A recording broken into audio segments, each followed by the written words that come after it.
Good morning everyone, welcome to happy hours. Ron বেরিয়ে গেল সকালে, এখন 5:30 বাজে। আমি রণকে সি অফ করতে এসে দেখলাম ওই অবহেলায় টমেটোটাকে ডাস্টবিনে না ফেলে মা ডাস্টবিনের বদলে টবটার মধ্যে ফেলে দিয়েছিল কিছুটা পচে যাওয়া টমেটোটা। সেই বীজ থেকে আজ এরকম সুন্দর একটা গাছ হয়েছে, আর তাতে দেখতে পাচ্ছ দুটো টমেটো এসেছে। সত্যি না, ভাবাই যায় না আজকে মা ভাগ্যিস ফেলেছিল, তাই কীরকম আমরা দেখে আনন্দ পাচ্ছি আজ। আর এখন দিতে যাব পুজো দিতে যাব। ইয়েস, কল্যাণেশ্বরী মায়ের কাছে পুজো দিতে যাব। পুজো পুজো পুজো পুজো পুজো হ্যাঁ টুরি লম্বা হচ্ছিস তো সব জামা ছোট হয়ে যাচ্ছে। 3টে জামা ট্রাই করানোর পরে এই জামাটা পরালাম। এই জামাটা মোটামুটি তাও একটুখানি লেন্থটা ঠিক আছে। রাহিকে রেডি করিয়ে দিলাম, এরপরে আমি যাবো এখন স্নানে। 7th May 2023 যে জার্নিটা স্টার্ট হয়েছিল, আর মনে হয় যেন আমি মনে হয়ই বলছি, হয়তো সেই অলমোস্ট 3 ইয়ার্সের জার্নিটার আজকে লাস্ট 3 ডেজ আমরা এখন স্পেন্ড করব। মায়ের মন্দিরে যাচ্ছি। সত্যি বলতে শহরটাকে ছেড়ে যাব, এটা ভীষণই একটা মন খারাপের একটা বিষয়।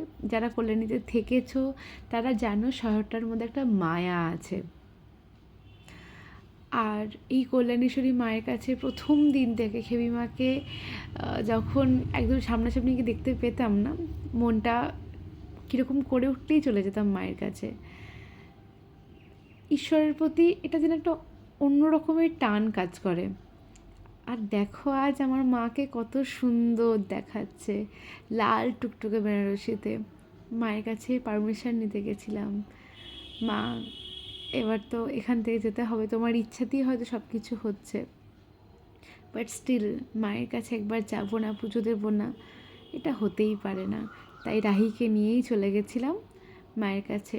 রণ তো যদি থাকতো তাহলে একদম সকাল সকালই দিয়ে আসতাম পুজোটা, কিন্তু ও একদম ভোরবেলাতেই বেরিয়ে গেল এবং আগামী 2-3 দিন হয়তো ফিরবে না। একদম যেদিনকে শিফটিং করব সেদিনটাই হয়তো ফিরবে, তাই আর এখানে প্রেজেন্ট থাকলো না। বাট ওর মনের মধ্যেও সেম ফিলিংসই কাজ করছে, আমি জানি। আমরা একবার ভালো করে মন্দিরটা তাকিয়ে দেওয়া। আমি অন্য কিছু কারণে কল্যাণী ফিরি বা না ফিরি, মায়ের টানে হয়তো মাই আমাকে আবারও নিয়ে আসবে। সত্যি ঘটনা। যাই হোক, চলো পুজো দেওয়া হয়ে গেছে, এবার আমি বাড়ি ফিরি রাহিকে নিয়ে।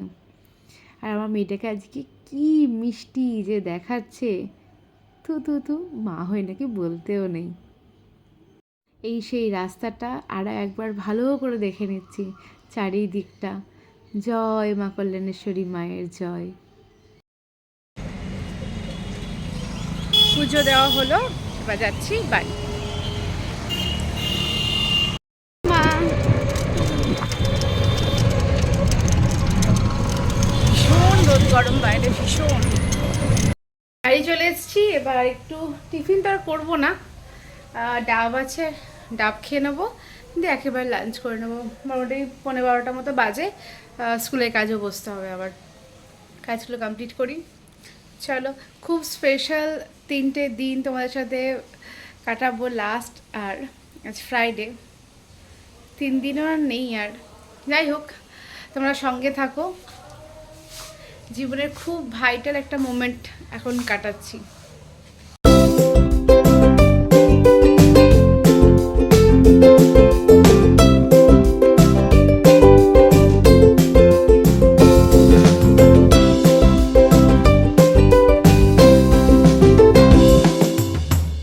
চলো বসি এখন কাজে, আর কাজটা কমপ্লিট করে বাকি ঘরের কাজে কিভাবে কখন সময়টা দিনটা কাটিয়ে ফেললাম, আমি না একদমই আর কোনো কিছু ভিডিও নিতে পারিনি। আজকের ভ্লগটা এখানেই শেষ করছি। আর ওই যে দেখো আমাদের সেই প্রিয় চায়ের দোকানটা, বেরিয়েছিলাম একটা কাজটা করে বাড়ি ফিরি, আজকের ব্লগটা এখানেই শেষ। দেখা হচ্ছে নেক্সট শর্টসে তোমাদের সাথে। সবাই খুব ভালো থেকো, হ্যাপি থেকো, আর হ্যাপি আওয়ার্স দেখতে থেকো। আমাদের আশীর্বাদ করো আমরা যেন সবটা সামলাতে পারি।